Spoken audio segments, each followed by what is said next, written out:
coding is no longer the bottleneck. It's lifted the ceiling of what anyone is able to do. Everything is now possible in theory. Now it's about how ambitious can you be? It's always something we ask ourselves, what's better than me doing it? Having Claude do The it. people that seem to be doing best are taking the most initiative, getting the most proactive, have the most agency. We say with high agency is also high accountability. So it's all about making sure folks have that freedom to cook. But then it's also like, okay, what's the accountability for it? What's a hypothesis of what you're trying to solve? I'm curious what is lost in this new world of software engineering. It could start being a lonely experience because we all started just working with our agents so much. And on the Claude Code team, recently we started a pairwise programming lunch. Something you think about is this gap forming between people that are leaning into AI, killing it, and then people that are not. Super frustrated, fighting, resisting. In terms of frustration, I think sometimes I also see a little bit of fear. For anything that there is a fear, my advice is lean in and ask, what can I do about it? What is within my control?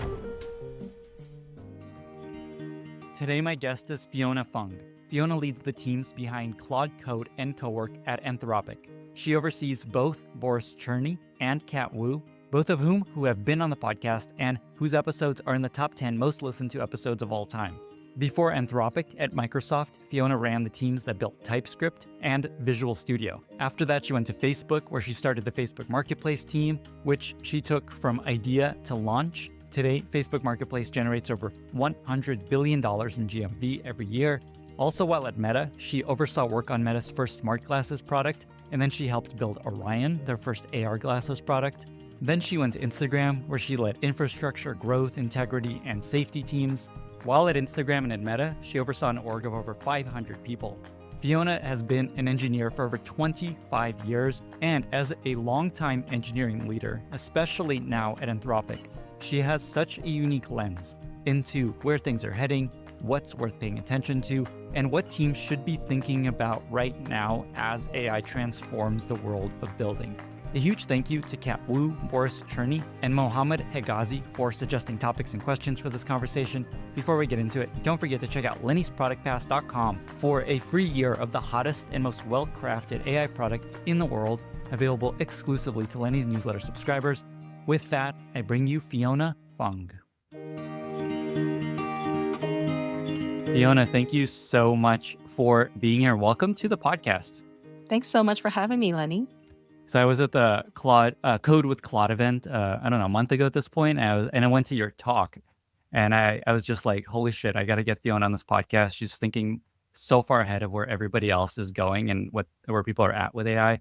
So you've been an engineer for 25 years. I was browsing your LinkedIn. You started at IBM of all places, such a different place to be these days. And it's just insane how much the job of an engineer has changed over the past just like 2 years. It's like a completely different job. Like people may forget 100% of code was written by humans not long ago. And now it's getting to 100% of code written by AI. As Boris famously said, coding is solved. Along these lines, there's just this tweet that you guys put out yesterday where you showed, here's the tweet, Anthropic engineers on average ship 8 times as much code per quarter as they did compared to 21 to 2025. We'll show this chart on the screen. It's just like stable, shooting off into the moon. So it's just insane how much this role has changed. I'm curious about your kind of path as an engineer, living through this, having been an engineer for a long time. What have been kind of like the big moments along the way where it's shifted your way of thinking and operating that have led you to what you do now and how you operate now? Oh, I love this kind of like walk back in time. Yeah, like IBM working on DB2, the operating system services team. Like back then I was thinking, oh, how can I be like like what's a hard area of the stack? And I really thought the lower level you go closer to the OS, then it's like more hardcore and you'll learn more. So that was I was really fortunate to gotten into the IBM internship. But the funny thing was, I think there's even a big shift from IBM to Microsoft. So at IBM, it was, I think, Vim. Like I didn't have an IDE that we used. I think there might have been an Eclipse license, but for some reasons, most of us didn't use it. So I remembered it was mainly like Vim and like kind of terminal debugging. And then when I joined Microsoft, I mean, this is how naive I was. I didn't even know about IDEs and such. And back then, you didn't really get to pick teams. Like this was early 2000s. Actually, first off, I should say I was so grateful that I landed the internship and the role because to take us all the way back in time, the dot-com bubble burst in 2000. And so for my graduating class, like a lot of the companies weren't hiring or were hiring freezes. So I was so fortunate when Microsoft extended me an offer. And so they're like, you're going to work on Visual Studio. I did not even know what Visual Studio was because I came from like a Unix school. So I remembered asking, oh, because I was thinking, well, the name Visual Studio. I'm like, oh, is this like a better paint program? And I could tell the look of my manager's face, like, what is going but then it ended up becoming like the love of my life for the first, 11 years of my career. But that was the first time I used an IDE. So joining the Visual Studio team, seeing, oh, wow, like here's an IDE with like debuggers and you can set breakpoints and do multi-threaded debugging. Like that was also always mind blowing for me to think about the stepwise change. So yeah, like that was kind of the story going from IBM to Visual Studio. And then what I really loved actually about Visual Studio is I was on the Visual Studio editor team. So I use a VS editor to build the VS editor. And that's where my whole love of dogfooding comes from. Like I remembered I wanted to first and foremost create a delightful experience, not only for myself, but for my teammates. Because also if we go back in that time, if you remember, I mean, when did Twitter come out? Like, was it 2006 or Feels like it's something? been around my whole life. But back then, like before social media, it was also harder for most engineers to hear fast customer feedback. Like for sure, there you would be user research sessions, or we would have customers visit us. But you didn't get the rapid feedback that you do nowadays. But back then, I was so lucky because I was on VS. We ourselves gave each other so much rapid feedback because we were all heavy VS users on the team. This episode is brought to you by our season's presenting sponsor, WorkOS. What do OpenAI, Anthropic, Cursor, Vercel, Replit, Sierra, Clay, and hundreds of other winning companies all have in common? They are all powered by WorkOS. If you're building a product for the enterprise, you've felt the pain of integrating single sign-on, SCIM, RBAC, audit logs, and other features required by large companies. WorkOS turns those deal blockers into drop-in APIs with a modern developer platform built specifically for B2B SaaS. Literally every startup that I'm an investor in that starts to expand upmarket ends up working with WorkOS. And that's because they are the best. Whether you are a seed stage startup trying to land your first enterprise customer or a unicorn expanding globally, WorkOS is the fastest path to becoming enterprise ready and unblocking growth. It's essentially Stripe for enterprise features. Visit workos.com to get started or just hit up their Slack where they have actual engineers waiting to answer your questions. WorkOS allows you to build faster with delightful APIs, comprehensive docs, and a smooth developer experience. Go to workos.com to make your app enterprise ready today. People think about these milestones along the way of an engineer's journey, and we forget there's been like a lot of transformation over the years. Not quite what we're living through, but just like IDEs, Visual Studio. So I love that I love that you're reminding us of these moments in the history of software engineering that have changed the work in a big way. Yeah, when I worked on Visual Studio back then, we also shipped software on CDs. I mean, I remember before that. like, and that's why they were really hard deadlines because you had to make sure the software was ready for us to give to manufacturing to then, put on the CDs for us to then put on the shelves. And then so once that was another shift when we actually started to be able to, ship software online. And I think that's an interesting thing. And I kind of mentioned this in my talk. It's before when you like engineering time was like really precious resource, but you also have these really hard deadlines, for example, like printing software on CDs. And so back then you would do a lot more planning because you just wanted to make sure given the time you have, you make the best of it. And that's a shift that, like we're seeing with Claude Code and Cowork is coding is no longer the bottleneck. And so now, like, you showed the tweet and that graphic. So, but now it's all about like where has that shift happened? Like now, not only engineers, we also have designers, PMs, everybody on the Claude Code team checks in code. So like when not only more people checking in code, but like kind of different disciplines, but also the throughput is so high. How do we think about verification? Like that's kind of this other shift that I'm seeing. Maybe just kind of set this theme that I want to have for this conversation. A lot of people are just wondering what is software engineering, managing software engineers, managing software and product teams look like in the future, and you are living through that right now. So you mentioned this point about a more focus on verification, making sure the quality of the code being 8x is actually high and something that will work. So just like let me ask this broad question. Let's kind of see where this conversation goes. What does an AI pilled software team look like in 2026? because the roles are blowing, it's shifting more to this builder like everybody starts being a builder, I would say. The other shift that I've recently done is I actually have a Claude Code remote session that I enlist in all of our repos. And so this way I have full visibility into the work that everybody's doing. And this instance, it also has access to all our Slack channels and I'll have access to like how are the metrics of everything we track. And so every month, like when like I'll be like, hey, you know what's fun? Like let's take a look back. Like, and so we'll actually do it together. I'll share my, like Claude Code, I share my screen, then we do a Claude Code session. And it's just about, hey, what were the focus areas? Like what were some of the products that got shipped? How did it do? Oh, what were the feedback channels? And so I, even though like before I would have just used these sessions to like generate PRs and bug fixes, I actually have these sessions to enable me to have conversations with folks that I support. Say more about that. So this is like a management technique, let's say, to help people not just ship, but actually ship better, understand if they're shipping things that have impact. Is that kind of the idea here? Just like use Claude to keep on top of all the things people are shipping and then make that a conversation with them. Exactly. So like, yeah, outside of just, the action of shipping is how did it do in market? Or hey, did we have, like did we cause some bugs? And it's okay to like I have this saying, make new mistakes. Like it's okay to make mistakes, just make new ones so that we're always learning. Cause if you aim to make zero mistakes, like that probably means you're not, moving fast enough or being a little bit too cautious. And so, yeah, by having Claude, like, so then it can also look at like some, like for example, actually, yeah, I was just looking at, oh, given some of the, incidents that we have, like, let's look across all of this. Can we generate a theme? Like, what's a good area investment for us next? Especially we think about like quality, like, are we seeing any hotspots of where there could be a gap? I think that used to be just a much more manual process, I would say. Like, if I look back a year ago, I don't think I would have been able to, have some of these insights with Claude. Yeah, well, partly is because like there's that, and also people weren't shipping as much, so you could just make a little bullet list. Here's the things I shipped last quarter. This feature, that feature, this feature, that feature. So I That's think right. what I'm hearing here is this is like one of the only ways to stay on top of all the things a teammate is Mhm, shipping.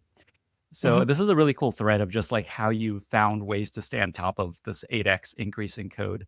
What else has worked in helping you and your team stay on top of and maintain quality of all the stuff that y'all are shipping? Because that's obviously a challenge, a bigger challenge. Yeah, and so definitely, like, the feedback channels are really important to us, but then we also get a lot of feedback, and, like, for example, even I myself, usually what my morning ritual would be, I get my morning cup of coffee, and then I look at the feedback channels, and then I try to pick, oh, what are if I have some maker time, what's something that maybe I would be able to help out or what I could, like, see some gaps, like, that just used to be something I would do every morning. And, yeah, I think maybe a month or 2 ago, we launched routines, and that's also completely changed, like, now I just have a routine that automates all this for me, and then there's also it's almost like before I would, be able to kind of, like, generate some prompts, but now with routines, it's almost like I'm, having an agent help me generate the prompts and the PR. So, for example, one is, "Hey, keep a look on this feedback channel, what are some of the themes?" And then, like, when I wake up, then, I have a really good summary of that, and then even some, like, PRs that I'll be able to take a look and review. And the feedback channel, where's that feedback coming from? Is that like emails, Twitter, is that or a combo of everything? Ah, our feedback channels are definitely like we have a lot from internal ads, but I see. also like emails, channels. Actually, everybody, like when we all get feedback on either like when friends ping us or on LinkedIn or socials, we'll all actually like post all of that in Slack as well. And so, and we also have like, of course, partnerships. And so we have different channels for all the various sources. But that's what I mean. Of I need Claude's help to help me stay on top because there is so much incoming feedback. Got it. Okay, so this is cool. So this is a like a way of working that you've built to stay on top of all the stuff shipping, which is this kind of daily ritual slash routine where you, as a manager, look at what people are saying about the current state of Cloud Code and co-work, and used to just like, okay, someone go fix this, go fix that. Now it's like, here's the PR that'll fix this thing. Check it out. We're ready to ship it Mhm. if you want. That's right. Awesome. Okay. Like obviously a big challenge for people is also just code review. I imagine Claude is also doing a lot of its own code review. Is there anything there you've recently figured out that allows your teams to ship faster stuff that they are confident is great? Yeah, and honestly, it's crazy when you think we didn't even have Claude Code reviews last year. And so speaking of bottlenecks, that was a really, really big bottleneck of, the human reviewers. So we definitely for the important areas that need deep subject matter expertise, we definitely want to make sure we have the proper like humans still reviewing. I would say what helps us though is the more that we can automate to almost check in the framework for what good looks like. Claude is very good when you give it a framework to validate against those frameworks. So I had mentioned like recently we just updated like content design to have a skill in it. And this is why I think if you have specs or check those into the repo and then make sure the spec also keeps up to date with the code like frequently.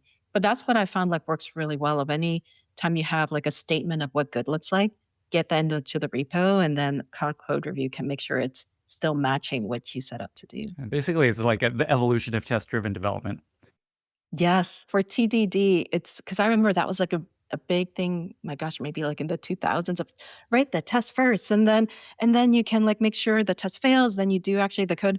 In principle is really good, but I know I remembered I myself struggling a bit because it was almost like you have to eat the broccoli first. I was like, oh, you have to write this test first. And I just get so much thrill out of shipping and building product.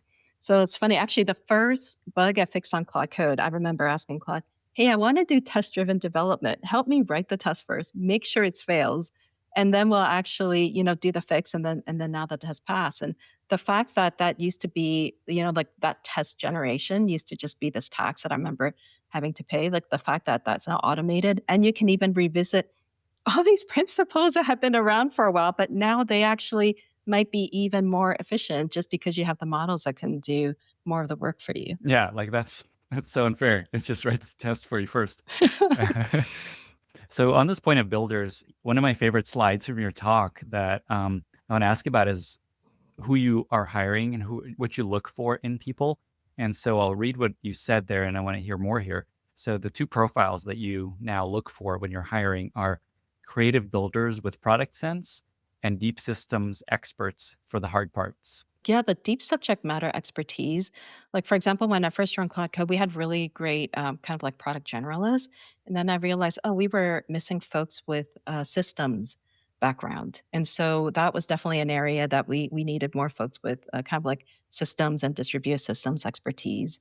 And so I would say, whatever are the parts that it's all about trust but verify. The models are really good, but there are definitely a lot of areas that still need the verification. And so wherever you need the deep subject matter expertise, I would say that's, an area to definitely still invest in. And the other one is kind of like the product sense folks, almost like the dreamers. Like these are folks that usually will be like, "Oh my gosh, I'm really passionate about a product," and they have an idea, they build it, and then it's always like looking at the feedback and then iterating and polishing and making sure that the product is a delightful experience. Like owning that product end to end, that's like another skill set that served us really well on Cloud Code. This super resonates. There's this word ambition. I don't know if you used it, but that's what I thought of as you were talking. That's been coming up a bunch recently in the podcast and other work I've been doing. There's this 10x engineer I was talking to the other day, and he was just like, I used to like I heard about a feature idea, like someone's like, "Hey, we should build this," and I was like, "No, that's really hard and complicated." And he's like, "But now," I'm like, "No, no, that's so possible. I just ask Claude Code to do it, and it just does it." And it's this whole mindset shift, and he's just realizing now it's about how ambitious can you be. Like everything is now possible in theory. Now it's about how ambitious and how big can you think versus just like, okay, it's all these stupid little features and things I have to unblock. Does that resonate? Is that something that you think about? Yes, actually, I was just catching up with an engineer yesterday, and he actually is not a mobile engineer by trade, but we really needed to update this feature to also have a mobile footprint. And it was just amazing. Like he's like, you know what? Because and it's common because you might think, wait, but I'm not like an Android expert. But now, thanks to Claude, actually, I can actually have a partner and actually also do this on the mobile surfaces. And so that definitely resonates. It's like it's lifted the ceiling of what anyone is able to do. So let me follow that thread. As the role has transformed in such a crazy way, some people are thriving, some people super frustrated, unhappy, fighting, resisting. What do you see common across the people that are doing really well, the engineers that have adapted and are thriving, versus the engineers and, even outside engineering that are just like frustrated and having a bad time? I would say a growth mindset really, really helps. Like, actually, even before AI tooling, I found that has been just so valuable. And I learned that a lot. Actually, it was the shift from Microsoft to Meta. That was where I first real that first year, I'm like, oh, this is what having a growth mindset really means. It's really this concept of always be learning. And also, what served you to get you to this point may not will serve you no longer. But it's really hard because, of course, everybody, like we all, you know, we've all gotten to the state by acting or, like operating in a certain way. And so sometimes it is a little bit scary to think, wait, you're asked like, but I've been successful so far. You're asking me to change what has made me successful. And so I would say like the growth mindset is really, really has really served me well. And I think it's also served others well. That I noticed, like always leaning in with curiosity and always being able to learn. And then in terms of like the frustration, I think sometimes I also see a little bit of fear. And so my advice there is, at least this is how just in life because we all have, and fear is of course an evolutionary, like I didn't study anthropology, but I think it makes sense, right? It helps us make sure we were able to survive and not get eaten and, by larger predators. But for anything that, that there's a fear, my advice is kind of lean in and ask, okay, is there what can I do about it? What is within my control? Because sometimes the frustration comes from fear and feeling like, but everything is outside of my control. And so it's happening to me. And so if you think about, okay, what is in your control? Instead of happening to you, is it happening for you? And then what's something that you might be able to kind of like do and change? Like I felt that's been helpful because if not, it is super frustrating to have the fear and then feeling like everything's outside your control. Like I actually remembered when I was in actually when I was in high it's funny when we were going back to IBM. When I was in high school, I actually didn't go into computer science or engineering. Like I really wanted to be a visual artist. And this is how far back we go. Back then computers were really expensive. So I actually didn't even have access to a computer. My first computer with access to computer was grade 9, I think, in high school. I don't even know if this happens in high school anymore. My high school had a typing class where you attend class just to learn how to type on the keyboard and learn to be really proficient. And that was my first time. And then, the next class was maybe like some HTML programming. So, anyways, but the reason why I fell in love with it was while what I love about art is creating and being able, if you have an idea, you can go ahead and create and tell a story. And then I realized, oh, computers and programming, that's enables me to do that. So, anyways, I try to really fast try to make up for all the science classes for me to get into university. But I had this fear of, oh, but how will I afford to get into an engineering school? And it was this big unknown. I grew up in Ontario, so I was very grateful. I knew there was an Ontario, school assistance program, like OSAP, I think it's called, which I'm very grateful for. But I didn't know how much of that would cover my tuition or like expenses, and it was just this unknown, and it would be like a year out. And I remember thinking, okay, what can I do about it? And then, as luck would have it, the National Bank of Canada just posted this flyer in our high school saying, "Hey, we're hiring high school interns to be a bank teller." And I remembered, oh, that like I and of course it was gonna be minimum wage, but I thought that could be a lifeline. But it was funny because the class I hated the most in high school was accounting, so I don't know if I'd be any good at it at all. But I signed up to be a bank teller, and that ended up being such a great decision because I worked all summer, saved up, and then actually I was able to work as a bank teller on the weekends. So, like, yeah, while I would go to school Monday to Friday, and then on Saturdays to be a bank teller, and that ended up being this lifeline that enabled me to, like pay for all my school expenses. And we talked about the year 2000 .com crash. Then when folks weren't hiring as much interns, actually, I continued being a bank teller for two years. And so, but like that was the one action I felt I could take that was within my control to try to counter this fear I have of if I'm really going to go down this path, I don't even know if I could have afford to go to school. So that's probably my other advice of like growth mindset and the source of, frustration or anxiety. If it's coming from, the like, see, is there one action that's within your control that you can take to, so like, because I think there's, and there was a saying like, do something. What would you do if you're not afraid? Actually, those were my two favorite sayings before. Like, what would you do if you're not afraid, and do something scary once in a while? Because that's also usually how we grow. I found that when you're really good and proficient at what you do, you're kind of at peak, like maximum efficiency. But then how do you keep growing is you then do something scary that you might not have done before. And yeah, you will have a dip because you need to learn.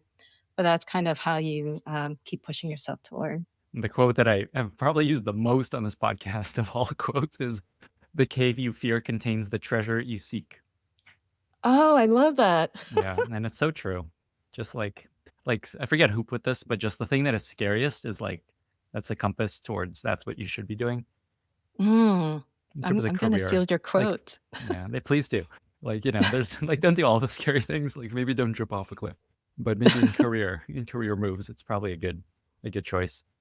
So kind of following this path, something that I know that is important to you, something you think about that I also think about is this kind of gap that is forming between people that are just like leaning into AI, killing it, doing super well, and then people that are just like not. And this is like a scary time for people that may be left behind in this new world that is emerging. I know you spend a lot of time with small businesses. That's a big passion of yours to help people learn how to use AI in their work. Talk about just like how you think about that and what maybe we should be thinking about to help folks, stay not fall behind basically. Oh, I love this. Yeah, it's one of my passion topics because I kind of mentioned, like growing up in Canada. And I moved there when I was a kid. I was born in Hong Kong. So I didn't speak any English, and my parents had to work all the time. So my grandma, who is the best grandmother anyone could have ever asked for. I know everybody thinks their grandma's the best, but I really was so lucky. I had the best grandma. She moved with us just to take care of me while my parents were working, but neither of us spoke English, but I was able to learn how to speak English by, going to school and speaking with classmates. And when I think about my grandma, it was very alienating for her to be, in a new country where, and, back then it wasn't as walkable. But one summer, I remembered we just happened to find this little yarn shop that was owned by a lady that also spoke Cantonese. And so that became every week we would go to this yarn shop this summer. My grandma found her knitting circle, and then I think I learned how to do like macrame, which I think is having a comeback. By the way, it's always funny to see Macrame what's coming back. like macrame. I think yeah, heard it here first on Lenny's That's podcast. I think macrame is coming back. all right. But that was probably where my love came from. I'm like, oh wow, this little small business created this wonderful sense of community, and I've been really fortunate to become friends with all of the small businesses that I love. So that's kind of like where the passion comes from. And then um, what how it happened was I was using Cowork for my own business expensing travel. I don't know what it is. I really don't like doing business expensing. And when I was using Cowork, it was magic. I'm like, oh, all these things that I don't like to do, like Cowork is doing for me. And I'm like, wait a minute, all my friends, and honestly, small business owners, they really bust their butt. Like they work incredibly hard. And they're usually, like sometimes might be operating on really small margins. And so I thought, if Claude Cowork is so good at helping me do my little, business travel expense, this would be huge for it. Because I see my friends sometimes sitting at the bar with stacks of bills, and all they're doing is invoicing and expensing. And I think nobody actually really likes to do it. So that's kind of where it came from. And then so yeah, I remembered like helping a couple of them on board, and it was also very humbling to see them go through our onboarding flow. Actually, it found some really good bugs. So it was really like a win-win. But it was also delightful for me because they also use Cowork in ways that I wouldn't have thought about because I was all fixated on look at how it is amazing with PDFs and invoice. And then one of my friends who runs two restaurants, she's like, oh my gosh, this folder I have is like a junk drawer of like it's basically our documents folder. It just becomes this junk drawer of every or downloads like just like the kitchen junk drawer. And she's like, I know I have a few menus in here and I can't find it. And I'm like, well, let's ask Cowork. So we gave Cowork access to the directory, found the menus. And then she used it in a really unique way. She goes, like, I want to make sure I keep my prices reasonable for locals and tourists. So she goes, hey, Claude, look across my style of cuisine in this area. Is it comparable? And it came back with really cool, almost like market analysis. And she goes, hey, I actually just went to that restaurant in Seattle and that was pretty good. So I learned something every time, and yeah, they've been like giving me great feedback as well. So the question then is just like how do we spread this to everybody? because as there's like a lot of people are just like, I don't have time for this, or I hate AI. It's just like I want to ignore it. Is it like talking? Is it just talking about this, sharing examples? What do you think? What's like a way to make a dent in this problem? For all of us, especially to your listeners are probably very AI pilled. If there's anyone either in their community or their family that has like I would start with what has something that really you felt has that you really have felt has made a meaningful life change for you with the AI tools, and then seeing if that is a conversation starter for because for me AI is a tool again. It's the whole light in the dark. I totally understand the frustrating part as well. But for me, I'm also felt like knowledge is power. Like have to learn how to use the tools because it could actually, be the light part of that light and dark equation. So I think that's something that I would love everybody's help with. Of if there's whether it's a community member or even if there's a business you really like, and you think, hey, have you ever? It's a little awkward to start. Like I remember when I Yeah, first reached out to my friends, I'm like, because I don't talk about what I do with them a lot, but I'm like, hey, kind of, work in AI. It sounds it's even unnatural for me to do because like I'm like, hey, can I show you what co-work is possible and then but we end up having a lot of fun. So yeah, I would love for like that conversation starter would be great of yeah because I just want to make sure we keep sharing the knowledge and making the tool equitable because if not I'm concerned that the divide grows larger and larger. me too. I find that sharing use cases, as you said, is so powerful. I was just using Cowork the other day to fill out my son's camp forms, and just sharing that on Twitter. Just like a lot of people are like, "Oh, wow, I didn't think about that." And Mhm. it's just like these little things you don't think about that Cowork and Cloud Code can do. Kind of along those lines, speaking of Cowork, if you think about it, Anthropic has been super early on uncovering these really big opportunities ahead of everyone else. For example, coding, so far ahead, like realizing this is a huge market. Whether it was intentional or not, it was just like, whoa, that's maybe the biggest new business opportunity in history. And then Cowork is a great example, just leaning into knowledge work. Let's just solve all the knowledge work. Why not? So far ahead of everyone else. Another element is it feels like a focus on the personality of the model, something you all were very early on, just how important that is, not just for the experience, but just also the intelligence and success of the model.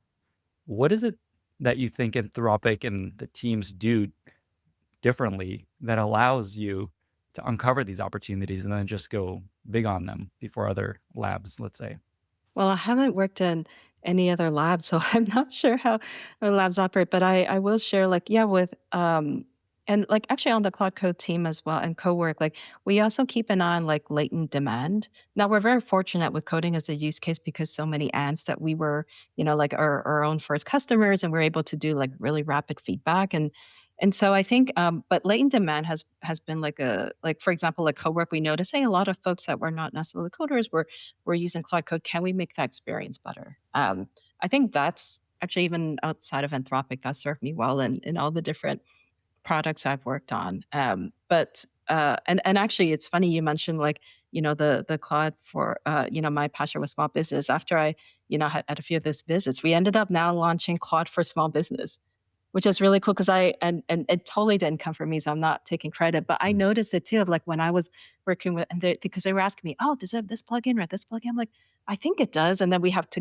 go and search for it, so actually now Cloud with Small Business bundles it all up, so inside Cowork, you just have this little toggle, and, there was a wonderful team that's been kind of like, doing, co-work sessions with small business that probably found, "Hey, we could have, like, an efficiency gain here," or, like, make the experience better.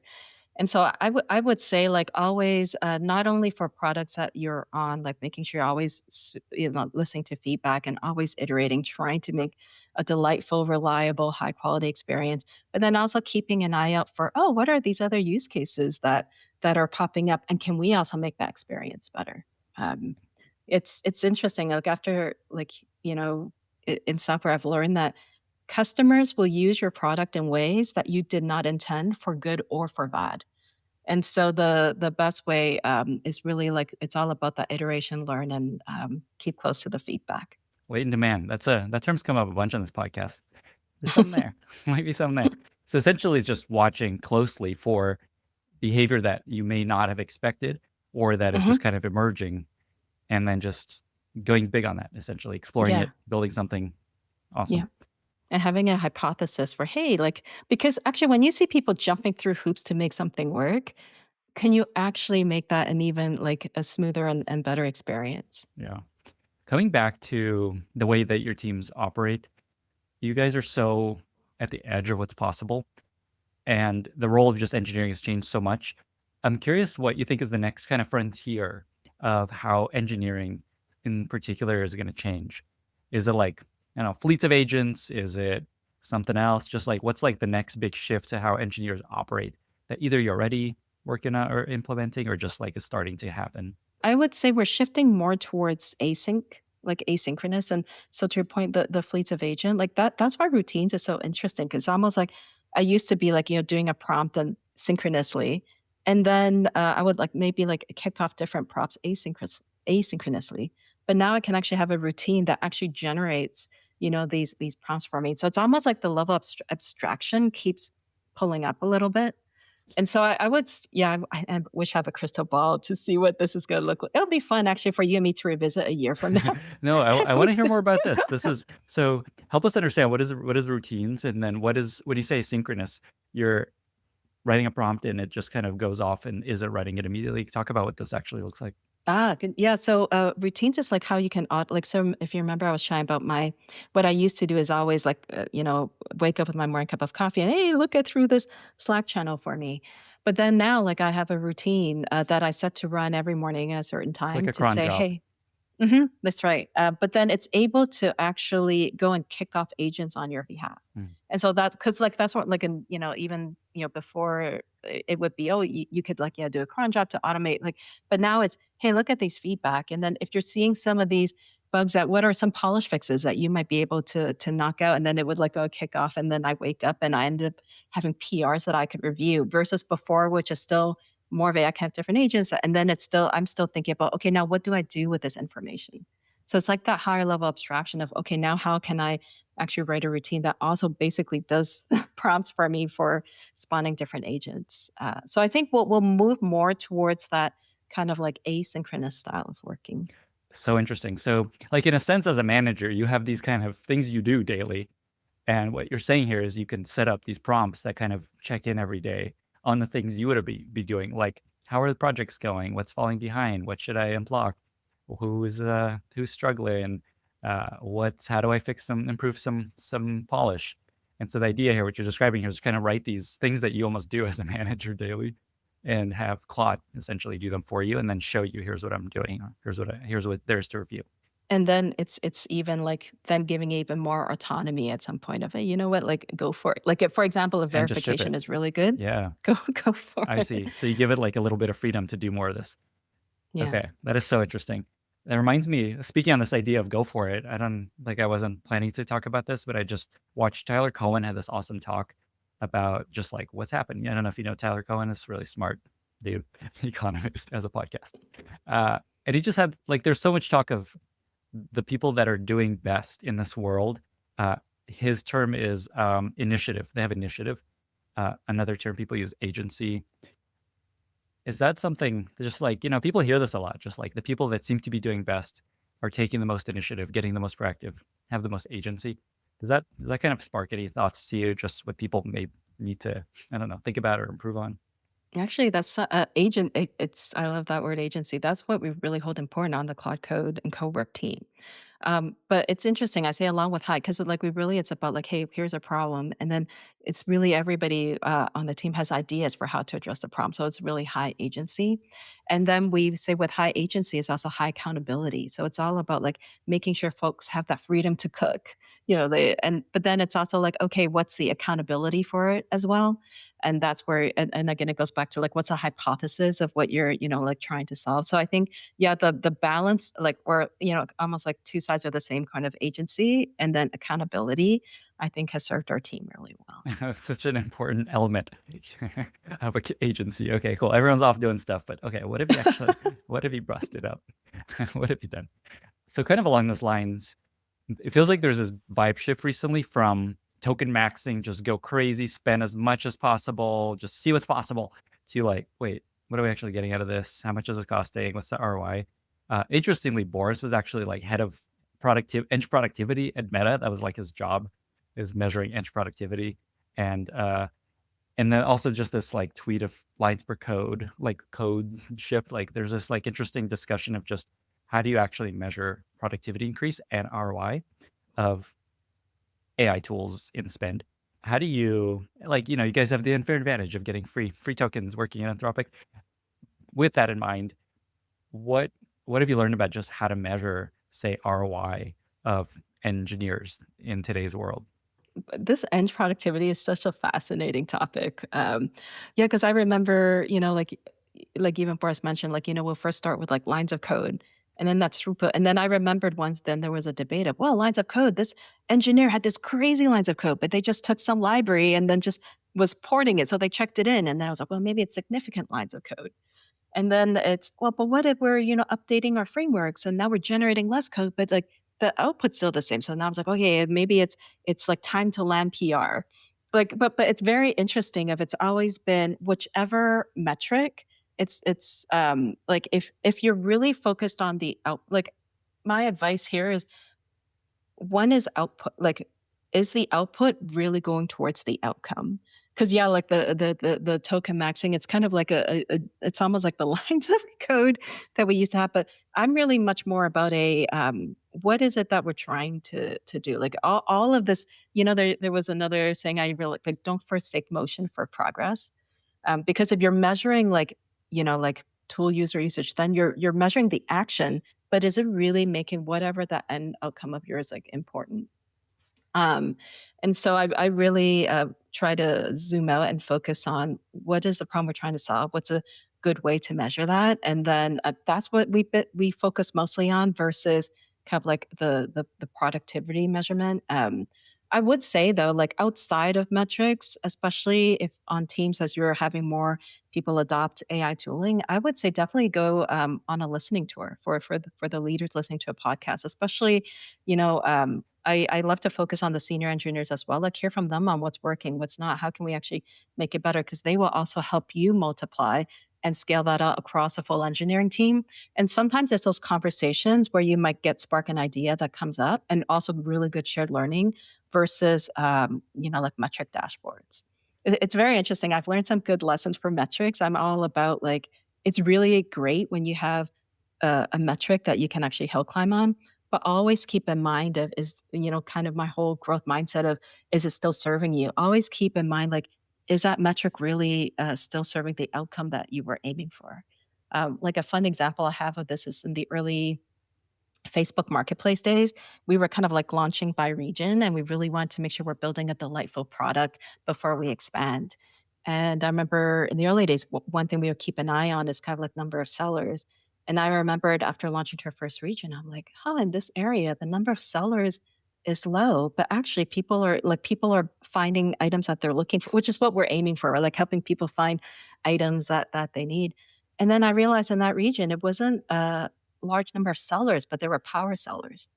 But our first gate before we expand would have just been like, factoring heavily number of sellers. And I remember that quick conversation of, hey, and this goes back to that whole people will use things in ways you may not expect and shift, iterate, learn. And so then we updated the metric to go, oh, like it's not a number of sellers because it didn't factor in power sellers.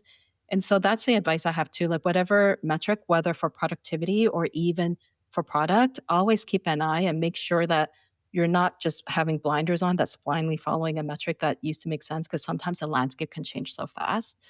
Even the metrics themselves might need to be adjusted. And this comes back to your process that you shared of having Claude watch all the PRs shipping per engineer, let's say, and then not focusing on the metrics, but focusing on that leading to a conversation about what impact did this have, what was maybe some Mhm. bugs that happened, and that being a really powerful way of understanding how what's going on with this engineer. That's right. Awesome. Let me come back to this question of speed and quality and just like impact.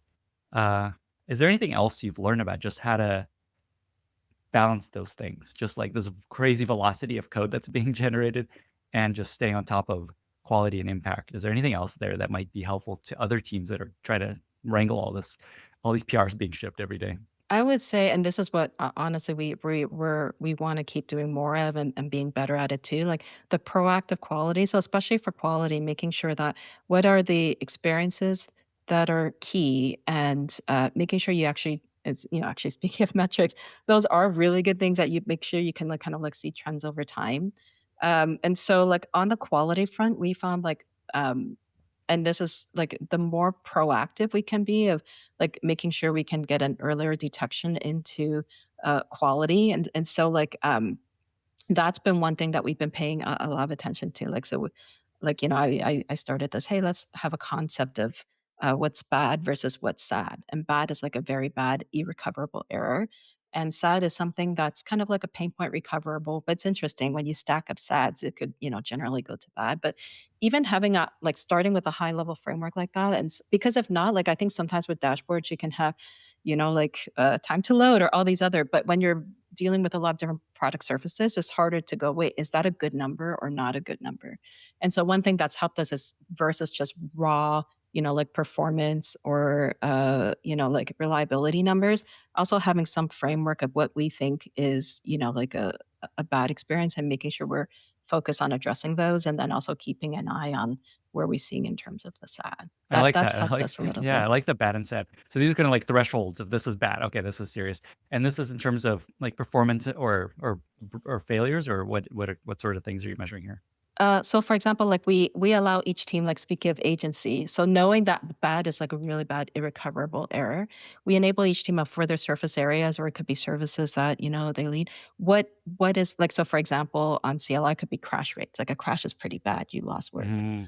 And for example, a SAB might be, hey, is it flickering? Like it might be recoverable. But we have each team, like, and that's why it's been interesting, because because surface areas are different, like we would have all these dashboards, but it's harder to zoom out and go, okay, what's the overall theme of the experience? So to your point, we give high agency to each team of what we think constitutes a bad and what's a sad, and then what's the goal that each team wants to take. One of the main takeaway I'm hearing here is one of the best tools for staying on top of quality is just monitoring and tests versus spending more time reviewing, which makes sense because the speed is just impossible to stay on top of. And it almost speaks to this idea of closing the loop for agents to be able to kind of figure things out themselves. They know what success looks like. Cool, we'll fix it ourselves. So that's a really interesting takeaway is just invest more in the tests, the evals, I imagine is part of this, and then just like monitoring failures and speed and things like that. That's right. Something I think this is public. I know that you guys have this dashboard that tracks just like F words, like how often people are like F because they're so pissed and frustrated. There's like a funny term for it, I think. I forget what it's called. Yes. Actually, I remember, yeah, that was last September because we were all seeing some frustrations, and yeah, that was an engineer on the team of, hey, we should maybe track swear words. I'm like, oh, that's a great idea. I remember it. I had just joined when we were having that really fun conversation. Yeah, so it's again like it's very interesting to kind of like look at, and that's why like evals is hard too, because it's going back to like that user experience and how we can make sure it's a delightful experience and less frustrating. But yeah, the swear word dashboard is a fun one. This episode is brought to you by Mercury, radically different banking loved by over 300,000 entrepreneurs, and now with Command. I've been a customer of Mercury's for over 6 years. I have never once thought about leaving. Mercury is basically what happens when banking is built by product people, not by bankers. They make it so easy, dare I say fun, to send invoices, move money around, set up virtual cards for folks on my team. Does your bank have an API, a terminal native CLI, or an AI ready MCP server? I don't think so. And just recently, they launched Command, a conversational interface built directly into Mercury, which acts as your financial operator.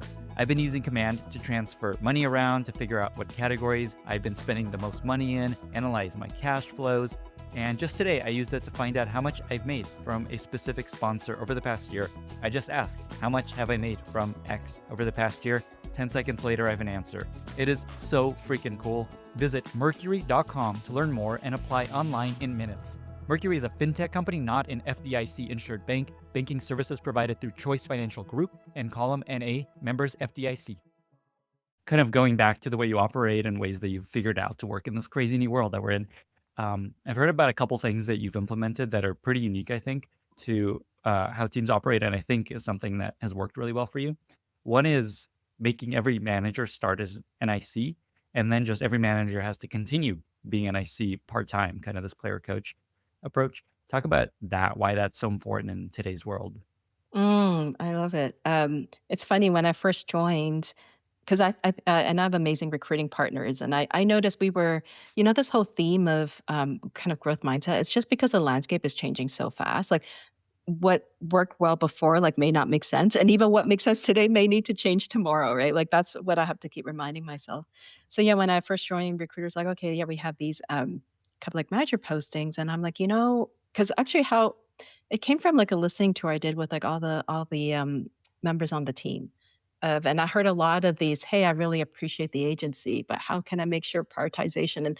And so I kind of through that, I realized, and then there was some really good feedback too of making sure that it's not too many layers of reviews. Like there was good feedback. Some folks might have joined from other companies, are like, and then I'm like, when I actually think as a leader, if you actually start as IC first, without the like worry of supporting people, because that's a very heavy responsibility that I think like matches, but like that. But before you have to take on that full responsibility, give yourself that maker time to actually dive deep into the code and learn the code base. And or the product, like whatever it is, it doesn't have to like honestly the PRs I do are like but it's more about for me, it's important because it keeps me in the flow because we're making so many changes to co-work and code. So even me doing PRs, it's less about what it is I'm fixing. It's more about me using the product every day just to keep that touch. Because as amazing as metrics and everything are, and I do look at those dashboards, if you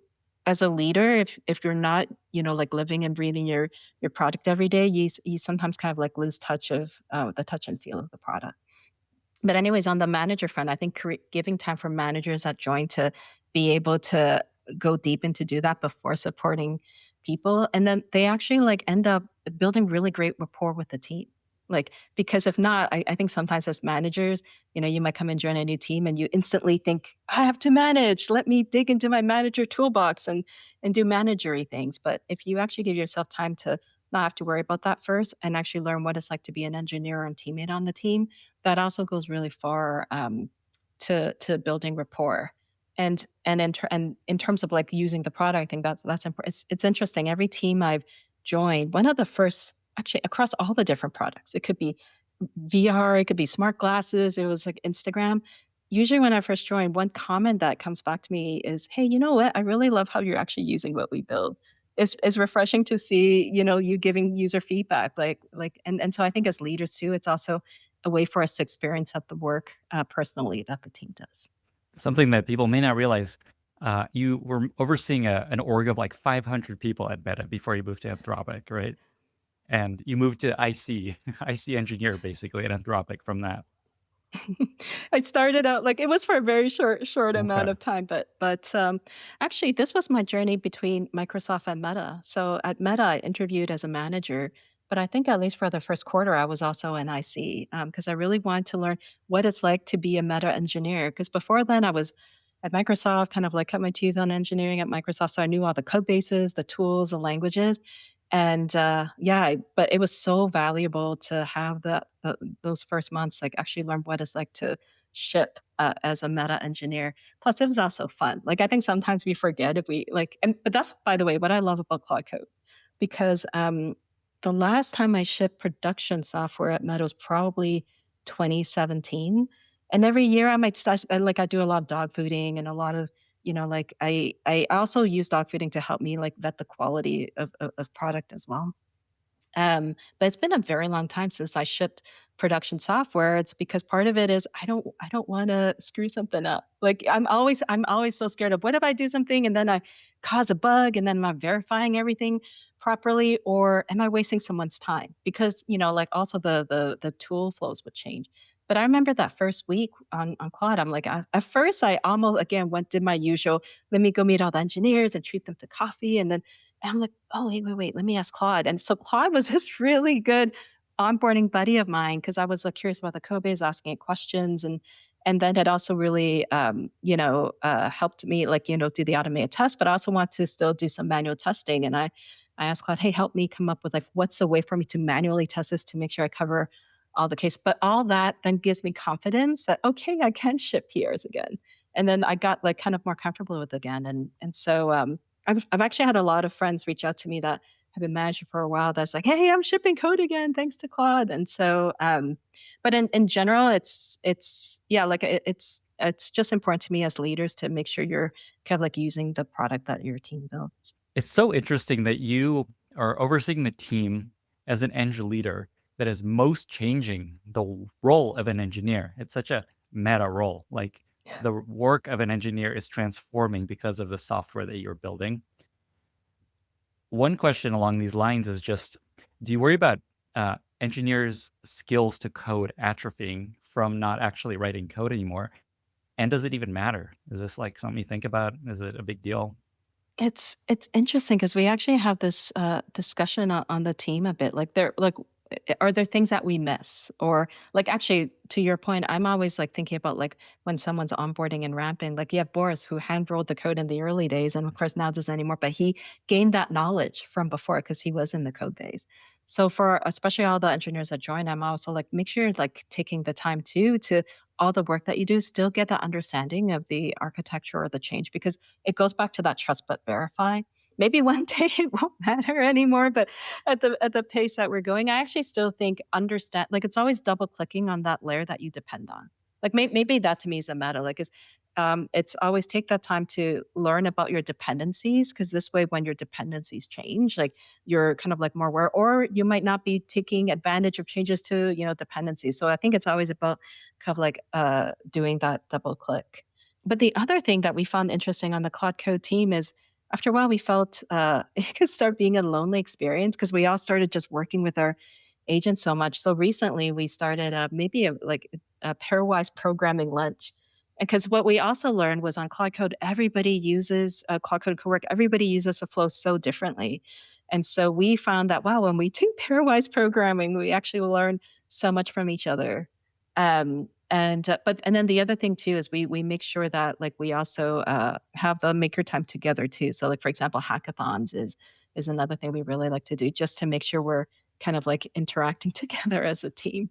That is such a good point. Just like the loneliness that emerges because used to be eng teams building code together. Someone's doing back end, someone's doing front end, someone's doing an Mhm. iOS app, probably a bunch of people, on the back end. And now it's like, yeah, well, we have 10 clods running in parallel doing all these things. That is such a good idea of just like finding ways to connect engineers. So the idea here is like almost pair programming, but not. It's like parallel. It's like parallel play when kids are growing up. Like you're kind of working next to each other, but building your own things. But even just watching how other people build is you're finding is really valuable. Yeah, and it's because our own tool chain is changing so fast as well. Yeah. But yeah, it's very interesting to me. Like everybody on our team just uses Claude Code and co-work in different ways. And so every time I watch someone work, then I learn something myself as well. How do you manage people getting over like obsessed with their optimizing their workflows?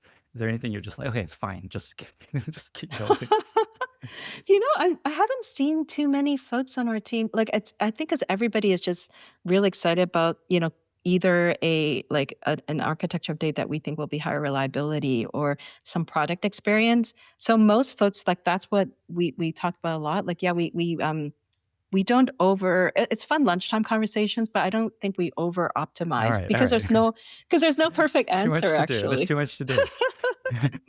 Is there anything these are really interesting insights, just like as the role transformed, things come, things go. So, I'm curious what else is kind of lost in this new world of software engineering. I used to be an engineer, I don't know if you know this, I was an engineer for 10 years, and it was, like, so fun just to sit there in flow coding, this feeling, just like, "Oh, wow, it's working, look at it compile, it's amazing, I'm making progress." And now it's like, you don't do that anymore. You just sit there and kinda wait for agents to build the thing. What else is kind of lost in this new world for engineers? It's so funny. I just had that conversation with an engineer on the team of talking about flow. Like, remember the old days? You have this really gnarly problem, and you pop that music soundtrack in, and then you're just in the zone. So yeah, there is a little, and then there was always that big aha moment at the end. I would remember, like, yeah, you remember, you're like, you finally cracked it, that yay. So what we do, but it's like I think now we get a lot of joy from like the product, but I do think there is, because I hear from other engineers as well of, well, some of the hardest parts is what I used to enjoy. And like, yeah, I heard that from another engineer as well. And so I think we're all just kind of like shifting. But I do see like the thing most, and that's why I was talking about like the pairwise programming and the hackathon that did recently come up more. Folks were starting to feel like it's starting to be a lonely experience. So interesting. Within Anthropic, I'm curious. So engineering, like the most transformed, I think, of any role right now. What's like the second most transformed role so far, would you say, within Anthropic that's most different from how it was like a couple years ago, let's say? It's all the coding adjacent roles are shifting. Like PM is, I know like you were chatting with Kat. I think PM is also transformed quite a bit because PM are no longer bottlenecked if they have an idea waiting on engineering bandwidth. So that's kind of like the next role that I saw on shift. Like actually our PMs have also helped us roll up sleeves and help shift, like some features when we were like when there wasn't when there was a something we wanted to do and an engineer wasn't able to. So I think it's all the coding adjacent roles are starting to shift. But I think that's where again the verification is important because when you have more different disciplines checking in, how do we make sure everybody has higher confidence?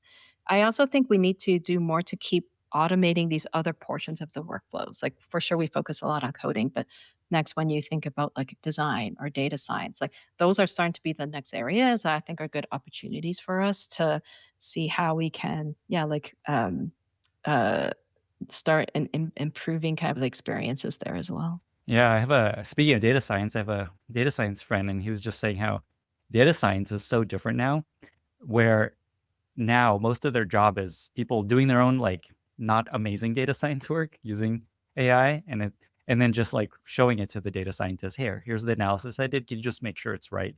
And if half the time it's not right. And so the job is just like a whole different job now. Instead of doing the work that they thought they wanted to do, and that's like, all right, I'm just reviewing all this AI data science all the time. What the hell? Kind of along the lines, coming back to just how your team operates and how things are changing.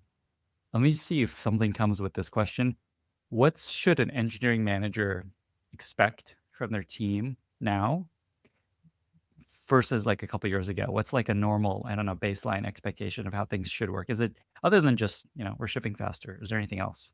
Oh, interesting. Well, definitely, I think most commits are Claude assisted, Mm. and so that was a shift. I think I kind of like mentioned, we have like Slack channels with all the feedback and also our dashboards that we have give to Claude. I think having engineers build and like keep building that stronger product sense muscle is I think also like another, and I think that in general helps kind of with these really strong-minded product engineers. I would say more of these roles that were traditionally non-engineering, you do now see engineers being like, and sometimes you're just blocked by, waiting for a cross-functional partner. I think there's less of those blocks now just because the models are able to augment additional capabilities that you may not have as an engineer. So it's kind of interesting. It's both directions. Engineers becoming more product minded and responsible for the quality and success of a product, and then everybody becoming an engineer more and more. Yeah, that's right. So Like, yeah, it's interesting. all blurring. Yeah. I forget who said this, but there's this like what is a role anymore? And this guy said that it's like what's the average of what you do? What's like the highest percentage of what you do? And that's kind of your role now, whatever it is ends up being. Yeah. Oh man. I want to come back to your point about obsession with the product, living, breathing the product, dog fooding. I talked to a bunch of people that work with you about you, and that's the thing that came up most. Just like your obsession with living and breathing the product, using the product constantly, whatever it is you're building. This idea of dog fooding. Talk about just like why that is so important. Why that's something you instill within your teams and reports. Oh, I love it. Yeah, I think it's really, and this has worked for me. It's just been a really good way for me to keep a pulse on, anytime you build product, there's a dream. Like you're really hoping to enable an experience or making an experience better. So I think being able like that helps me keep really close to the pulse. I also think, and maybe some like for sure on Visual Studio, that was like where I got this love of it. But it's interesting because even Marketplace, I remembered once in a while, I'll do like even after I left the team, actually. One time I had like a MacBook Air I wanted to sell. I'm like, oh, I haven't sold anything on Marketplace. Let me, and I could not believe it. The minute I put it up for sale, a seller or buyer tried to scam me.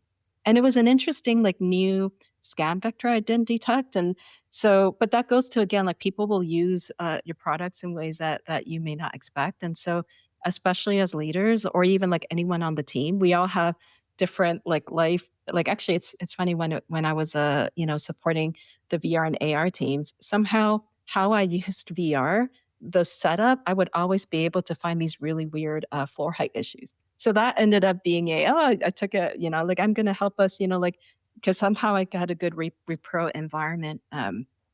And so I think it's number 1, like making that's how you keep, your pulse on the product that you're building and don't get too lost in metrics and dashboards only or presentations. I think that's such an important point you're saying there that I just want to make sure people hear is just like there's always this idea of anecdotal evidence and just like examples versus the data.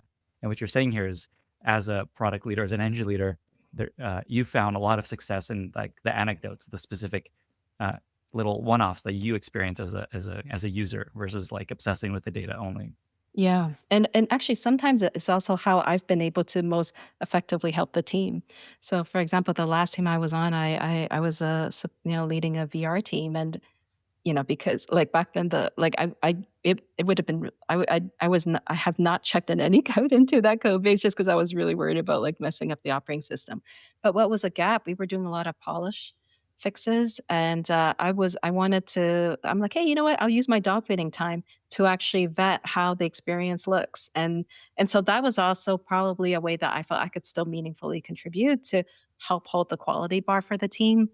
And then, like I say, like every team member usually that's always really appreciates because I think as a lead, like leader, you're supporting folks on team that outside of metrics and everything, everybody really wants to make sure their work matters, and yeah, just making sure that leaders use their product. I think folks feel the leaders then remain like really engaged and not too distanced. And this connects a lot with your point that engineers need to become more product minded, that engineers need to become more PME, PMs need to become more. But this is like as an engineer, this is one way to do it. Use the product constantly. And that'll help you understand what is missing in the product as a user because you're just using it. That's right. And I would say if you're leading a team where it's really hard for you to use a product, then meet with customers. Like whatever that other avenue is, that kind of like I think that's also been really important too. Every time I've done customer visits, I always learn something new. Like actually I remember that was Facebook Marketplace. We're trying to launch to Latin America, and so we were testing in Chile, and I remembered it just wasn't doing as well as the other regions we've done, and but everything else we've tried it. And then I remember I'm like, oh yeah, and we had a really small research trip where I went to Chile. I remember getting us a whole bunch of Android phones for us. It was a very small crew, like just 3 of us.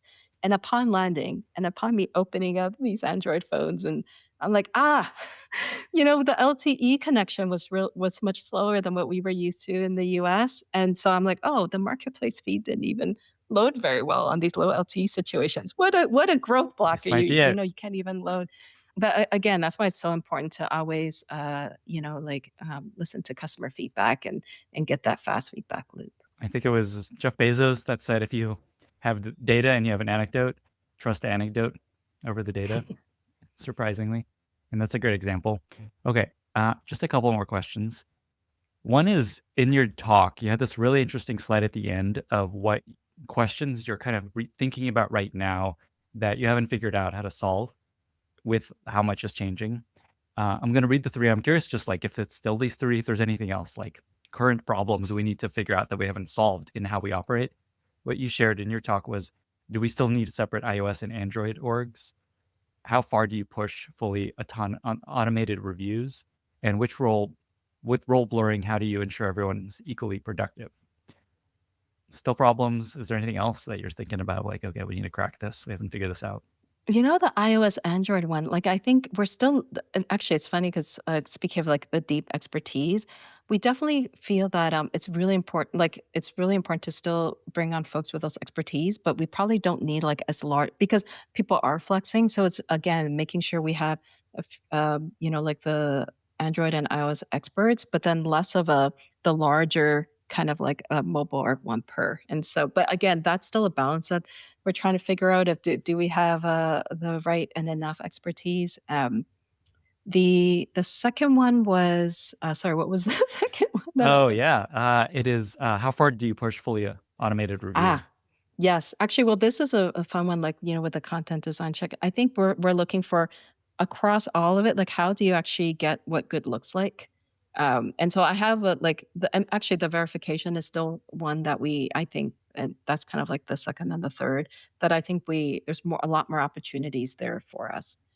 But the how far to push, I think, looking at where we think a expert still matters, and then also again have to keep asking ourselves, okay, is there a way to leverage that expertise to also automate? Like I think, um, like looking across the whole end-to-end experience, like making sure we're not missing in like I think we come at it from like an engineering standpoint, but making sure on experiences how we think about those other areas. I think there's definitely still more that we can do Basically, there. how do you set up a verification that the experience is what you wanted it to be? Exactly. That and I think that one is still a hard one to crack, as you kind of like mentioned evals, because it's some of it for sure is accuracy, but it's also that experience. So that's something that yeah, we're still kind of thinking through. Awesome. Is there anything else that's like, this has changed recently? We got to figure out how to rethink the way we operate, or is this kind of the big ones? I think because with routines and everything being more async, I think there is starting to be a high load on our context switching. Because I even remember I myself was like, oh, I kicked off and so I think that's probably another thing we have to think about of how do we, whether for our team members or as our users, like how can we actually make that experience better to reduce that load? Because I do see the context switching load Yeah, increasing. I can like if you have 20 agents running, there's just endless checking in and reviewing, and you have to remember what you were doing there. It's like such Mhm. an interesting world where like the idea of flow we talked about before, like engineers and most people, like there's less of the just hours of flow, but now the agents can kind of just remind you, here's where you're at. Like the reset to switch almost is easier because you don't have to like learn everything. You don't have to like re-understand the code base and the architecture. You can kind of just like, okay, but here's what we're trying to do. It's kind of like both got better, got worse. Well, it's interesting because I used to book out like focus time for like, the focus time for coding because you want that dedicated and then the whole context switching. And then it's interesting now that because I can context switch more with more ASIC agents, I'm noticing I do actually have to go back and block like a focus time for me to catch up on all the, different ASIC work that I've kicked off. Yeah. Do you have any thoughts on the solution there? Because that's hard. Just like there's like people just want to do more and more, and just how do you do that without constantly context switching? It's really hard and annoying. Yes, I agree. All Like right, open definitely question. I haven't cracked it yet. So interesting. Okay, there's a question I thought of as we are talking that I'm like so excited to hear your answer on that. I wasn't even planning to ask this, but it's so important these days, which is just like eng jobs and hiring. So interesting that you would think AI would make engineers less necessary. On the other hand, it feels like you guys are hiring engineers like crazy. OpenAI is hiring engineers like crazy. Just like there's so much demand for engineers. Where do you think this goes? What do you think about just the future of the end role? And this is a big question, but just thoughts. I'll share some vulnerability here. One, speaking of like big open questions, I really do think how we grow the next generation, just because how you and me got to our engineering path is just so different. It's almost like okay, now when you graduate from school, it's like how do you kind of fast forward and but the important thing to me, but still understand kind of like that double click I talk about to the layer beneath. But that is a big question I have, and I wish I have the answers, but I wonder if it's for software engineering, it's almost like you go more towards a fellowship or apprenticeship program. I know it's odd because technically we have like internships that would, but those were like kind of like 3 months and little projects. But I do wonder if and I wish I have a crystal ball here, but it's yeah, like how do you almost like cram in some of the and maybe it won't matter, but, some of the life experiences that we all got, how do you actually enable, us to kind of, like, teach that to, the next generation of builders? Right. Like if you don't have to ever look at code, what's the incentive for a new software engineer to truly understand how infrastructure works and Yeah. memory And allocation, all these things that are like kind of foundational. and it's interesting, maybe the malls will get good enough that it You doesn't don't matter, have but I to do worry about it. Yeah. but I do think there's something about that double click because I think that's where there might be an opportunity to improve the product or the system. But figuring out how to learn that, not necessarily by, like, years of, Of y typing y code. yeah, Yeah, yeah. like somebody's gotta have to understand code at some level. Like, it's like some COBOL engineer they have to, like, pull out of the retirement one day, like, "Do you remember how to write Python?" Actually what's really fun, one of my, previous managers, I mean, he started software engineer when it was punch cards. And it's so fabulous, like, he's been messaging me everything he's been building with Claude Code, and I'm like, "Wow, what a career that you go from," like, he's really like, he's really kind of, like, seeing this whole change, so maybe I think for us to think about is, like, when I think about his career, how he got started with punch cards was also totally, totally different than now, and so, it might be that, I think it'll be interesting for us to see what remains important and then what changes in terms of importance, and then it's like, how do you, kind of gain like, I have a theory, maybe that's the what is important will shift over time, and then how do you kind of build the proficiency in doing Oh, that? yeah, just learn the things that really matter. Like, the Yeah. argument that I constantly hear is just like, it's a new level of abstraction, just like assembly and binary, like, it just keeps going up and up. And now, okay, we don't need to actually look at the code. It's like a new layer of abstraction, prompts and Claude's thinking, And messages. yeah, and it's maybe like, okay, what is a interesting problem? What's the prioritization for experience to build? Like Yeah, it's how to build interesting. Maybe things. we're kind of yeah. And then when you build things, how do you know it's actually resonating and it's kind of like doing what you intended. And it's good, yeah, like, is this gonna are we just building a bunch of slop here, or is this actually a Exactly. architecture that will work?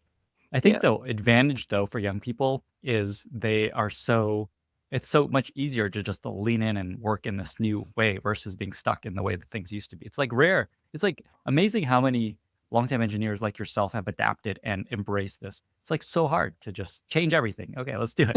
Everything. Well, because the rate of change is also so fast. Actually, Yeah. that was the one thing of, I remember the first time it was probably Sonnet 3.5 or 3.6, like, and I remembered it was still, like, making some mistakes when I was doing things on the side. I'm like, what are you doing?" And then what I noticed was some of the engineers that were resisting AI tooling, they're like, but see, it's, like, look at all of these.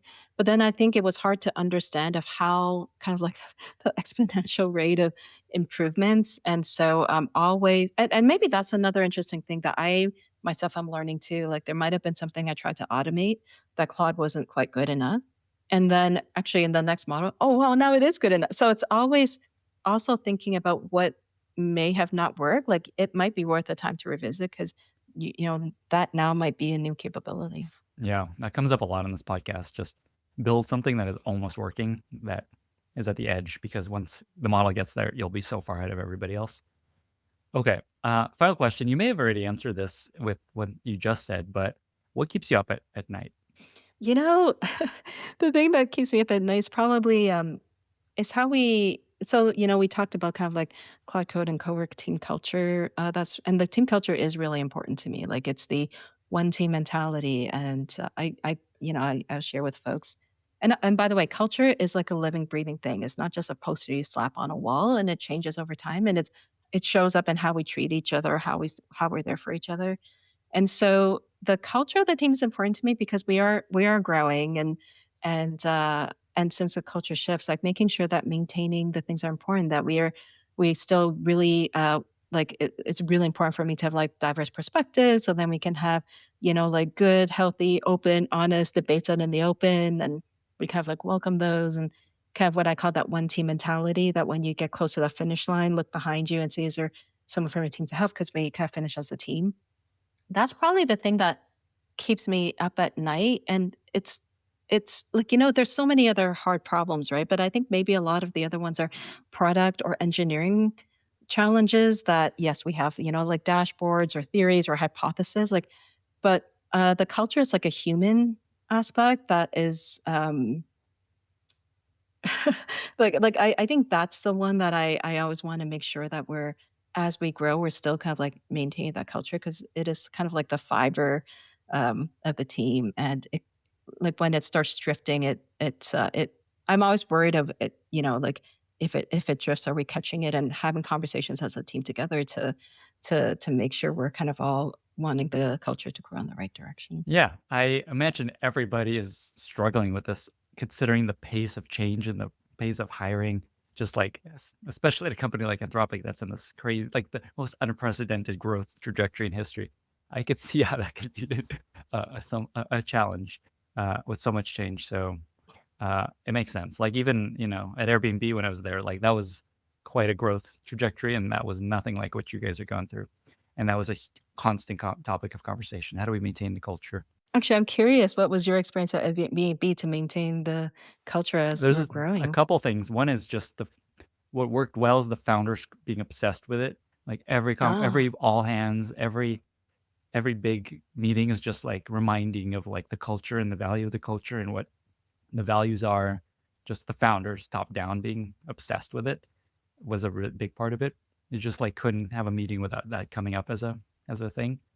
The other is a memory I always come back to is we had Sheryl Sandberg speaking at Meta come do a fireside chat, and somebody asked her just, "How do you maintain culture as you scale?" Because we're just growing so fast, and it's so hard to deal with all this change and culture and all these new people. And her advice was, "This is actually the problem you want to have, because this means you're growing and doing well, and this is normal. Versus you can nothing will change if you're doing badly. Like that's a much worse situation when you're not growing and you're not hiring like crazy. That's a much worse situation that will cause even more pain and suffering. So this is a good problem you're dealing with, is her advice, which has always stuck with me. oh, that's great. Like, it's interesting, like, hearing you talk, I think one of the important things to kind of Claude Code and Cowork team is, whether, an ICs or managers, but this is a thing I especially ask for managers on the team, is really important that we all talk about, for sure, what's going on, but also just be open about what's not going well. Because then if we can actually have a conversation of what's not going well, that's how we can actually go ahead and address it. Like my speaking of what keeps me up at night, my nightmare is, especially if someone's in a manager position and I'm like, "Hey, how are things going?" "Everything's fine." I'm like, "Oh my gosh, I'm not doing fine. I know this thing's a," like it's that whole, like, how there was this meme of the dog drinking a cup of coffee in a The room that's fire. on fire. This is Yeah. like that is my nightmare. So that's actually a discussion I have with a lot of folks on the team, but especially managers, especially when they first join, of, hey, let's always have these open conversations so that we can solve problems together. I imagine this is something a lot of people struggle with, seeing so many people around them doing super well, at least seemingly doing well. Everything's going great. I'm growing. This awesome company, or like just like everything. It's like hard to actually be honest and say, okay, it's Mm, not going great. I'm struggling here. I'm falling behind, because everyone around you is just like on the surface feeling like they're killing it. mm. Yeah. Before we get to our very exciting lightning round, is there anything else that you either want to leave listeners with, anything else that we didn't cover, anything else that's important that you wanted to share? Maybe one thing is like just a suggestion of, because we talked about how, how can Claude do like automate. Like one other thing that's really big on Claude Code and Cowork team culture is explicit permission to kill processes that no longer serve us. And so maybe a suggestion is for anyone like on working on a team or leading teams, like pick your, like, what's one process that you either dread doing or is really highly noisy, or is, like, really expensive in terms of, like, just a lot of like, it might but or is something that's just very manual. Like, pick one thing and, first ask, "Is it still having its purpose?" Like, for example, when, like, even our planning, like, actually, that was my own big first learning when I first joined Cloud Code. I'm like, "Hey, maybe we should, do a 6-month roadmap doc," and but we're gonna do it super lightweight because I don't wanna waste a lot of time planning, and I felt we did a really lightweight process, but that was such a good learning for me 'cause, the exercise was good to kickstart conversations and ensure aligned, but, like, 3 months into it, I'm like, "Wait, have we still referenced our" because so much has changed, so that was also something I like, and so that was also something I changed to, that I myself brought in thinking, "Hey, maybe this will help." So always be open to learning and always ask yourself, whatever process you have, is it still serving its purpose just because the field is changing so fast? I love that advice. I gotta follow up on this real quick. So what is it? How do you think about planning now? Do you do any planning? Is it just like a month-long roadmap? What's kind of like the simple way to explain where you're at with that? Yeah, I call it JIT planning now, like just in time planning. So it is like around like because yeah, I think 6 months was too long. So now for sure, some projects will take more than a month, but we try to do like a month planning, like really lightweight. Actually, there's not even docs. It's really just us aligning on a little spreadsheet of what we think is important. But even that one, I'm kind of thinking through. Hey, like every week, we should probably still keep a like what we're trying is here are the month's priorities and we're gonna try it out, but I have a feeling like every week we'll probably wanna do really quick, like, "Hey, just to check, yep, this is the still this month's priorities, good." But yeah, like, but now we've shrunk it to JIT monthly planning. So it's monthly, meaning for the next month, here's a little sheet slash Excel spreadsheet of what we're planning to do for the next month. And then every week, check in. Is this still what we're planning to do for the next month? Yeah, So it's cool. yeah, like very, very Yeah, weird. yeah. But even that one, I'm also still feeling, how can we even automate this more? Because I never want it to be feeling like a tax when someone has to, update the spreadsheet. So this is actually, yeah, like just yesterday we're chatting, "Hey, how can we actually, automate this?" So speaking to that question, always ask yourselves, "Can we actually automate this better?" Like my PM brain is like, that's so, like, how could you not do something like that? Like, okay, here's what we're thinking for the next month. Let's just check it once a week. Let's make sure this is like, it's hard to imagine that not happening. Um, and you don't have a lot of items on this spreadsheet, is what I'm hearing also.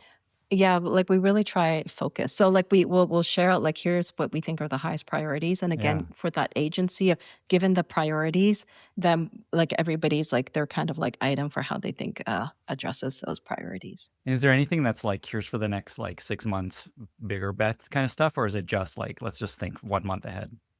I like so we'll usually definitely there's themes of where we think the work and so we'll definitely like and actually the whole team will bring everyone together every 6 months. So there we'll usually kick off like some themes, but then it's really the making sure we keep the pulse of what but because again like even those themes change, so fast when the landscape changes. All right, let's pull So up the it's spreadsheet and let's take a look. Oh man, man, this whole podcast could have been just talking about this planning stuff that you do. Okay, I'm gonna have to find someone else to talk about this because this is so interesting, just how y'all plan. Yeah. Okay. Well, Fiona, with that, we reached our very exciting lightning round. I've got 5 questions for you. Are you ready? ready. Okay. First question: what are 2 or 3 books that you find yourself recommending most to other people? Ooh, I will say for fiction, actually 2 authors I recommend to everyone, Margaret Atwood and, Haruki Murakami. Those are just 2 like, and, like, I mean, I grew up in Canada, so I read a lot of Atwood growing up, but her books are fascinating because it's almost like speculative fiction of you can kind of squint and say, "Okay, could this actually, like, happen to a society?" So I love her take on speculative fiction, and Murakami, I love his, magical realism style. But then the one book so there are authors, but the one book I always recommend to everyone to read at least once a year or, The Little Prince. I think I'm sure we probably all read it at some point in our lives, but I think I read it at least once a year just, to remind me to think about, like, kind of like what's truly important. Wow, that hasn't come up a bunch. Okay, I love it. Favorite recent movie or TV show you've really enjoyed? I haven't watched TV That's shows. very common across Anthropic people I have on the podcast. Common theme. But I will share with you what I always have downloaded on my phone so that if I'm Yeah. on the airplane, so there's 3 movies that I'll always have on my phone because I think they're just so fun to to watch if I have time. One is Emily. It's this, French movie that oh my gosh, all of these movies are gonna be very old, by the way. It's gonna be like vintage movies, but I loved Emily, super whimsical, so really highly recommend it to, anyone that haven't seen it. It's, if you remember, I told you I was, going on a I thought I was gonna be a visual artist, so when I was 16, my high school, we took a trip, a high school trip to Paris, and that just I have so many memories of that, and Emily really captures the magic I felt at Paris. And the other 2 are Ghibli films. I love Spirited Away. It's just such a just such a fab I just love that story. I love the yeah, like, I just love everything about Spirited Away. It's probably one of my favorite Ghibli films. And then the 3rd one's another Ghibli film, Nausicaa: Valley of the Wind. And, I think about this one quite a bit because if anyone asked me, "Hey, how did you kind of think about, all these leadership traits?" I think when I watched that movie probably when I was 8 or 9, and the heroine Nausicaa and how she seeing how she leads just left such a like, um, just left such a thumbprint in my heart, I guess you could say, that probably Nausicaa has inspired me to a lot in a lot of my different leadership principles. Wow, what is that book called again? The movie's called, like, The Nausicaa: movie, Valley of the sorry. Wind, but it was actually based Nausicaa, on a and the book, manga. Valley of the Wind. So Yeah. it's like high output management and growth, Valley of the Wind, Nausicaa. That's right. 2 top management books. So cool. Okay. Uh, do you have a favorite product you recently discovered that you really love? Could be an app, could be Oh. clothing, could be a gadget, could be kitchen equipment. I don't know. I'll share the product that I'm reminded of how much it's made a difference in my life Yeah. recently, because I've been just traveling a little bit, and so I don't and I like to travel really light, so I use whatever shampoo and conditioner, the hotel gives, and I forgot that, so the product that and I actually have one of their hand I promise this is not an infomercial, but Sweet Sisters Body Care. It's, a local business on Whidbey Island. But the reason why their product has made such a big difference in my life, it's a full line of organic hair, body, skincare. But a few years ago, I started getting this rash on my nose right here that was really painful, like actually bleeding. And I could not for the life of me figure out how to stop it. Like I tried not using any lotions, like I cut everything on my face and it was still really hurting. And then somebody says, "What's the shampoo you're using?" I'm like, "It's the same shampoo I've used since I was, like a teenager." And they're like, "Maybe your body has now, and it's, like generic, brand shampoo they could get anywhere. And they said, maybe your body's just start developing an allergy to it because of the chemicals in it that Wow. I'm like, "What?" And so anyways, this was an organic shampoo that I found.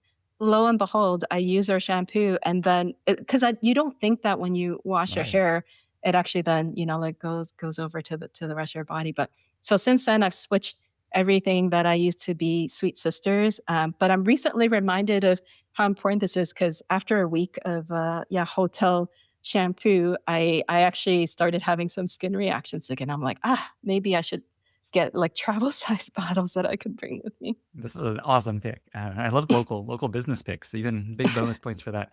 And by the way, this travel you're doing, just for folks that may not know this, there's these Code with Claude events that are happening all over the world. I went to the one in SF. There's one in London. You're going to one in Tokyo. Is that the end of it, or is there more after that? Tokyo is that's next week, and Uh that's huh. the last leg of the Okay. trip. Okay. And there are So probably more in the future. So cool. I love that that's happening. Okay. 2 more questions. Do you have a favorite life motto that you find yourself coming back to often in work or in life? ooh, so in work, I really love to remind folks keep it simple. Like, what is the thing that you're really trying to do well, and focus on that. Do like keep it simple because I think sometimes we could overthink. So it's always a good mantra to think about that. And then in life, probably in a world where you can be anything, be kind. I love that Um, one. We were at a at a Montessori school tour, and that's what the teacher had up on the wall. oh, like it's we have so many things going on that you never know what's going on in someone else's life, and that one small act of kindness can make the biggest difference. Like Yeah. for me, actually, that was when. Do you remember COVID? We were all like working from home during the How could I COVID forget? days. It's just always really struck with me because I was in these back to back meetings, and I always one on ones are really important to me because that actually that time is usually also really important for the other person. It's something that they've been looking to. They might have things they discuss. So I always really prioritize one on ones. But during that time, my grandmother wasn't doing well, and she was in a home in Canada. And because of COVID, I couldn't go visit, and actually, even my aunt and mom couldn't go visit. And it was just very rare of if they have a helper that can help, we could do FaceTime. But you never know what time that is going to be because there's so many people that take care. And all of a sudden, I get a message from my aunt going, "Grandma can FaceTime at like 12 p.m. today."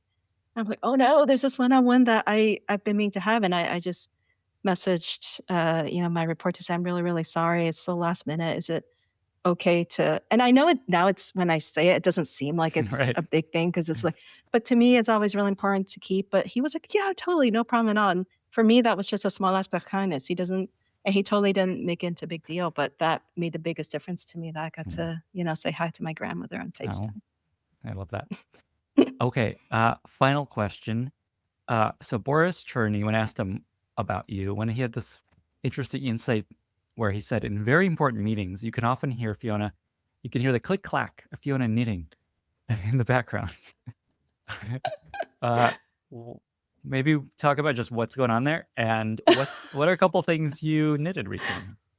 Oh my gosh, well, I knitted this top, Oh, recently.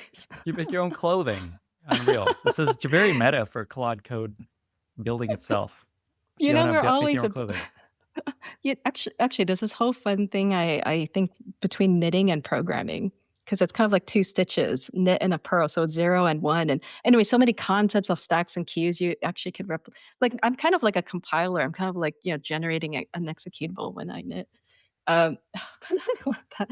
Yeah, actually, it was my grandma that taught me to knit when I was 8. I kind of mentioned her and I, going to that yarn shop, and so every time I knit, I think of her, but I always like to multitask, as you could see, like, yeah, kick off multiple agents, and so anytime I'm sitting and because, I practice enough and got proficient, I don't have to look at what I'm doing, so it's almost like how, sometimes people have, like, fidget spinners and such. Knitting is just so anytime I'm sitting still, I'm like, "Oh, this is time to, like, generate more knitting executable," because I got so much yarn that if I don't do this, yeah, my yarn I might have a slight yarn addiction problem. I love this. When I asked Boris what he would do when AGI hits, when we don't have to work, he said he's gonna make miso. I'm guessing your answer would be just knit and make beautiful clothing. Oh my gosh, my dream is to actually open up a yarn store in my grandmother's There we name go. and create that Oh community. wow. And then Cowork would help out you automate everything that you That's don't want right, to do. especially invoicing. Oh my God. Fiona, you're awesome. It's just incredible the work that you and your team are doing, just changing the world in such profound ways. And there's it's clear white. It's growing so fast. So good job. Good job over there. Oh, well, Thank you for I'm making just time for so this. well, I'm just really honestly lucky and humbled that I get to work with such an amazing team. Like I know how lucky and I am and I'm so grateful. But thanks a lot for having me on the podcast as well. This was a lot of fun. Two final questions. Where can folks find you online if you are online, if they want to follow up on anything? And how can listeners be useful to you? So definitely, so I'm on LinkedIn,